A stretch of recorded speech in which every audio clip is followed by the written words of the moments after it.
Red green online present কোটা আন্দোলন কি বুদ্ধি আমাদের মুক্তিযোদ্ধাদের জন্য যে কোটা সেটা বাতিল করতে হবে, নারীদের কোটা বাতিল করতে হবে, অমক সমক, সেটা কিন্তু একবার বাতিল করা হয়েছিল, কিন্তু ফলাফলটা কি?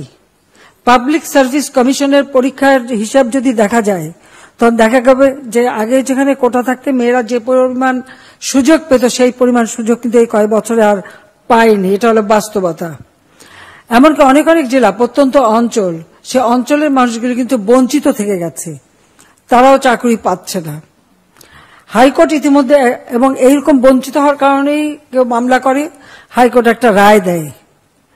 হাইকোর্টের রায় আমরা সবসময় সেটাই মেনে নেই, কিন্তু আমরা দেখলাম যে এখন কোটা বিরোধী আন্দোলন আবার গড়ে তোলার চেষ্টা, ছেলেমেয়েরা লেখাপড়া বাদ দিয়ে এখন কোটা বিরোধী আন্দোলন করে, সেখানে মেয়েরাও করে। এখানে আমার একটা প্রশ্ন আছে, যারা এর আগে কোটা বিরোধী আন্দোলন করেছিল তারা পাবলিক সার্ভিস কমিশনে কতজন পরীক্ষা দিয়েছিল আর কতজন পাশ করেছে সেই হিসাবটা একটু বের করা দরকার। তারা দেখাক যে পরীক্ষা দিয়ে তারা বেশি পাশ করেছিল, মেয়েরা বেশি পাশ করে বেশি চাকরি পেয়েছে কিনা, সেটা আগে তারা প্রমাণ করুক। আর হাইকোর্টের রায়, এটার বিরুদ্ধে এভাবে আন্দোলন করা, এটা তো সাবজুডিস, কারণ আমরা সরকার থেকে কিন্তু এভাবে কোনো কথা বলতে পারি না, কারণ হাইকোর্ট রায় দিলে সেখানে হাইকোর্ট থেকেই আবার আসতে হবে। কিন্তু আজকে আন্দোলনের নামে যেটা আবার করা হচ্ছে, পড়াশোনার সময় নষ্ট করা, এটারও কোনো যৌক্তিকতা আছে বলে আমি মনে করি না। সার্বজনীন পেনশন স্কিম আমরা দিয়েছি, এটা সকলের জন্য, এটা আমাদের নির্বাচনী ইস্তাহারে ছিল, 2008 নির্বাচনী ইস্তাহারে আমরা করতে পেরেছি।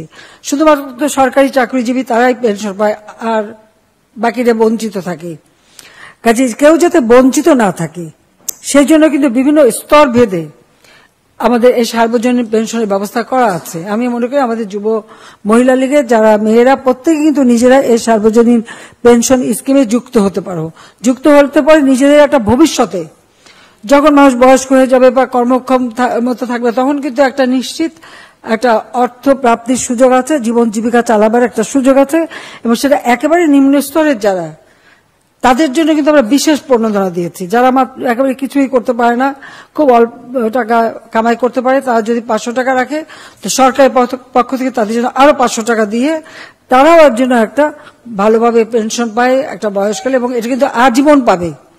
কাজে আমি মনে করি আমাদের রাজনীতির সাথে যারা জড়িত তাদের সকলেরই এই সার্বজনীন পেনশন স্কিমে ঢোকা দরকার, তাহলে অন্তত একটা জীবনের একটা নিশ্চয়তা পাওয়া যাবে, অন্তত বৃদ্ধ বয়সে কারো মুখাপেক্ষি হয়ে থাকতে হবে না।